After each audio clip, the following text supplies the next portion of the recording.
So today we are going to talk about Down syndrome.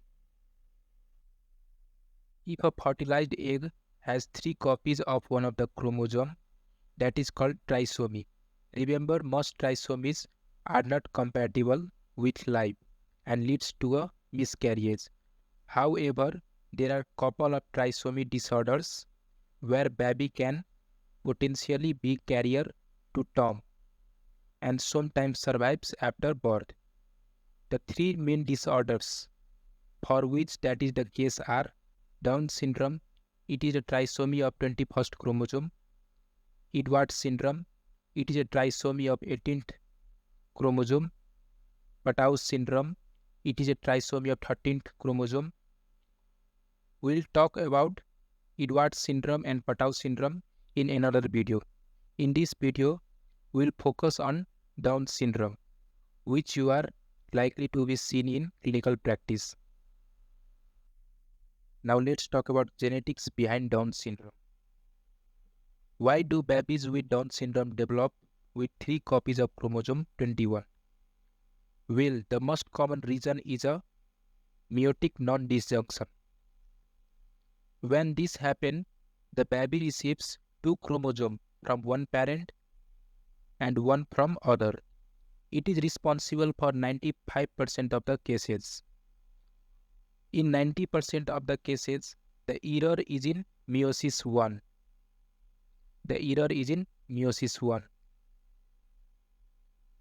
In 90% of the cases, the extra chromosome comes from mother. For this reason, Down syndrome associated with increasing maternal age or mother age. The second potential cause of Down syndrome is Robertsonian translocation. In Robertsonian translocation, chromosome 21 is fused with 13, 14 or 15 chromosome. Most commonly, the 21st chromosome fused with 14th chromosome. Because 2 chromosomes are fused, 2 copies of chromosome 21 can be passed to fetus from one parent. This is because if one of the parents carries this translocation, there is a possibility that some of their gametes, that is egg or sperm cells, might have the extra piece of chromosome 21. If the translocated chromosome 21 is passed on to the child, it can result in Down syndrome. Remember that Robertsonian translocation is not associated with increasing maternal age.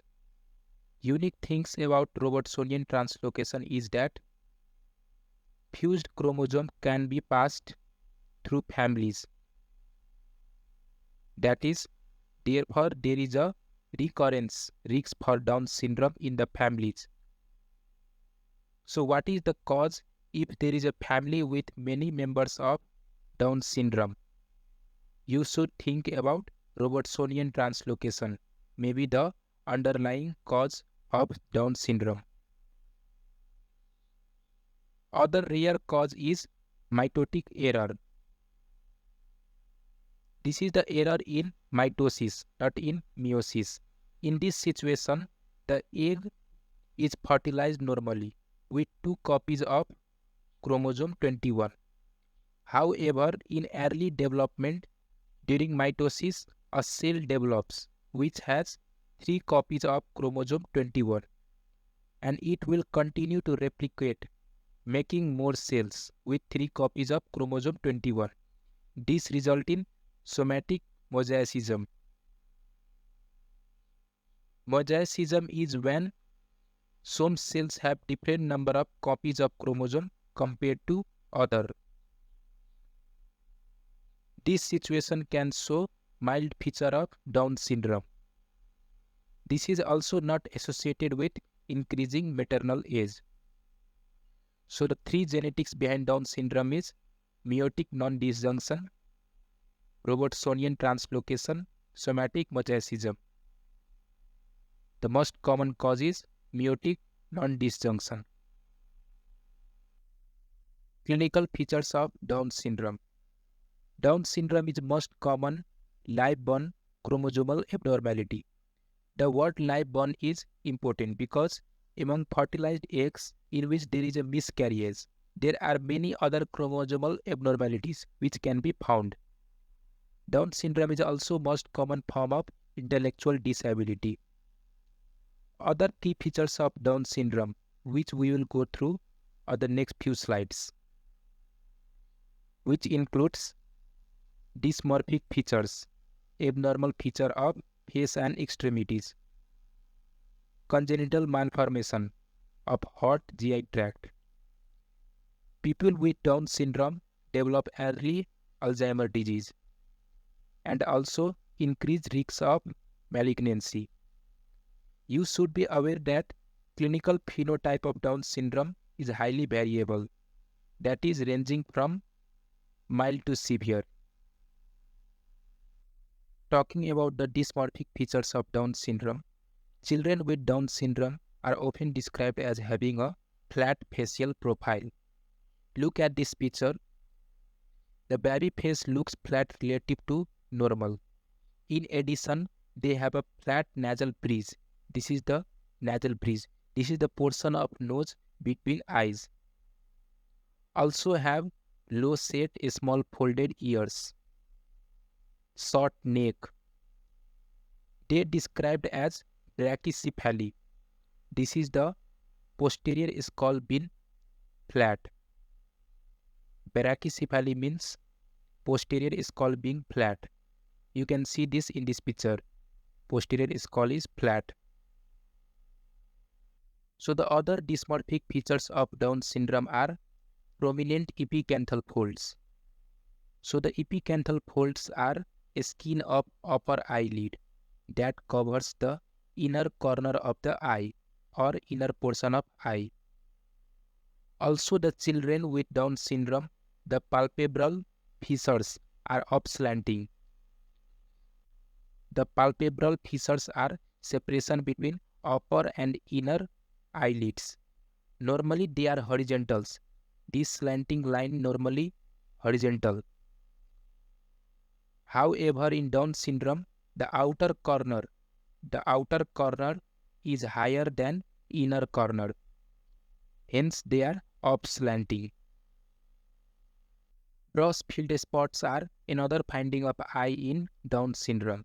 It is white spots on iris. This is the white spots which are shown in this picture. Other dysmorphic features are short and broad hands. The classical features which are present in hands and legs are transverse palmar crease. This is the transverse palmar crease which are going across the palm. Sandal gap. This is the space between first and second toes. This is the gap between first and second toes. Other physical features of Down syndrome are hypotonia, that is decreased muscle tone. Short stature. When children with Down syndrome grows, they are presented as short stature. Intellectual disability is another hallmark. Almost all patients are affected. Although there is a wide range of cognitive impairment, a normal IQ is 100 or greater. Children with mild Down syndrome can have an IQ 50 to 70. Children with more severe Down syndrome can have an IQ 20 to 35.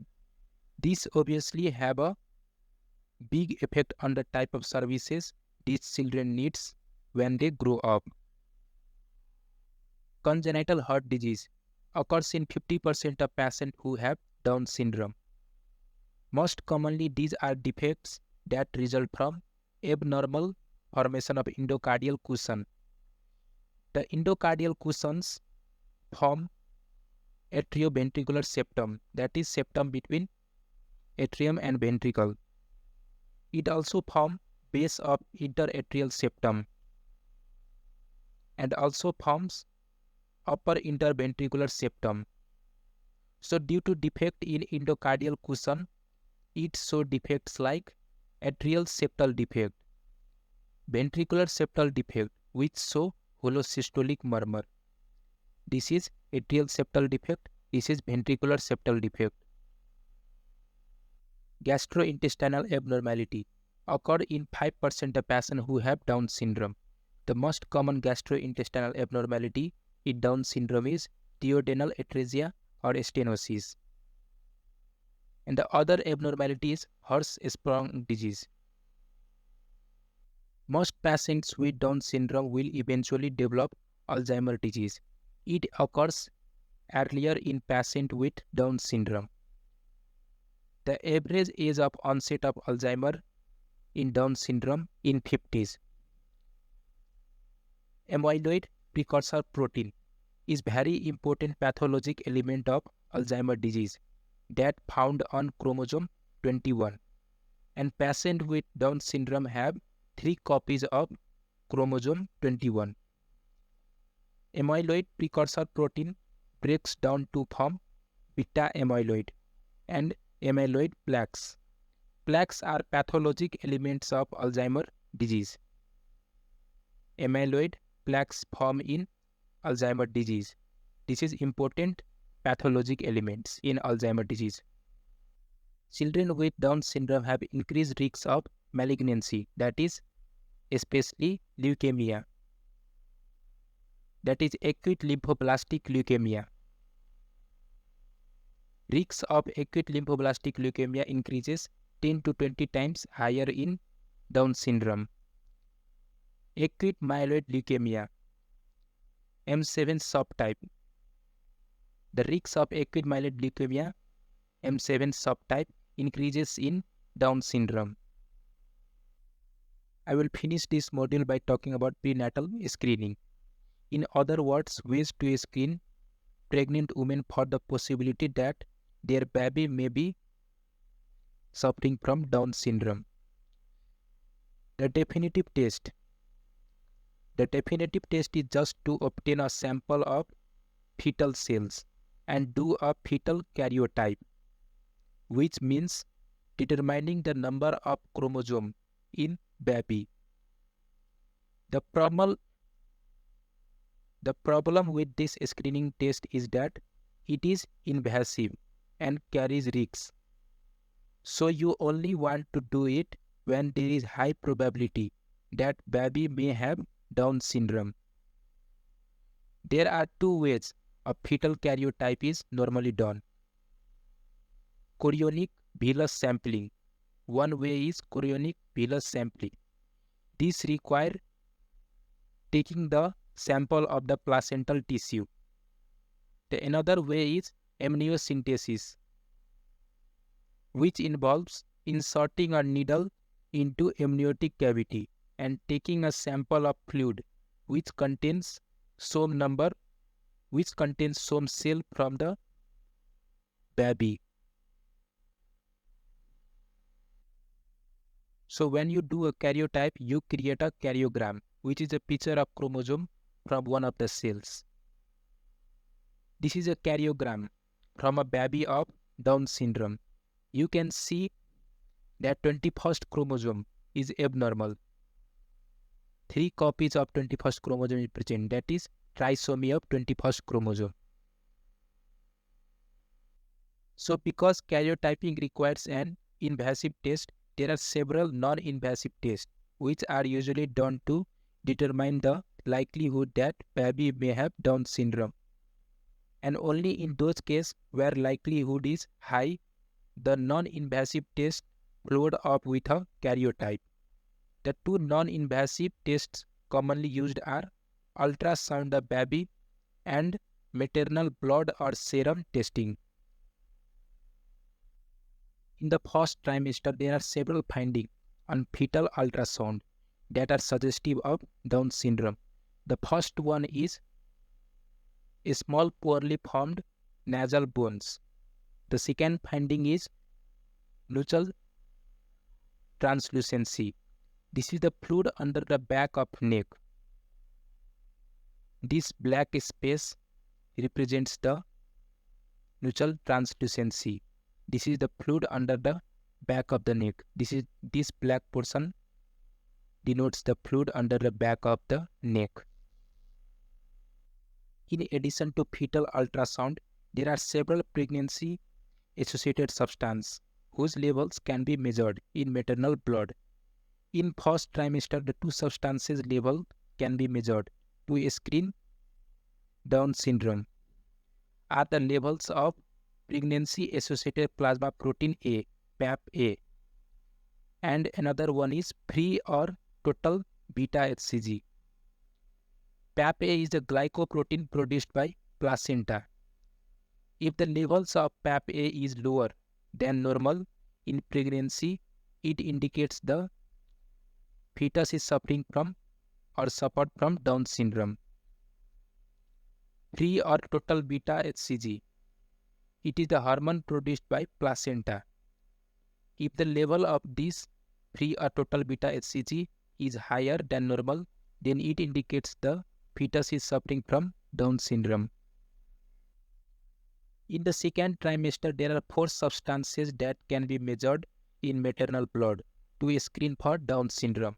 The 4 substances are alpha-fetoprotein and estriol, beta-HCG and inhibin A. The level of alpha-fetoprotein and estriol is reduced in pregnancy with fetal Down syndrome. Alpha-fetoprotein is produced by yolk sac and liver. Increased alpha-fetoprotein associated with neural tube defects. Beta-HCG and inhibin A increased in pregnancies with fetal Down syndrome. Inhibin A is synthesized by placenta.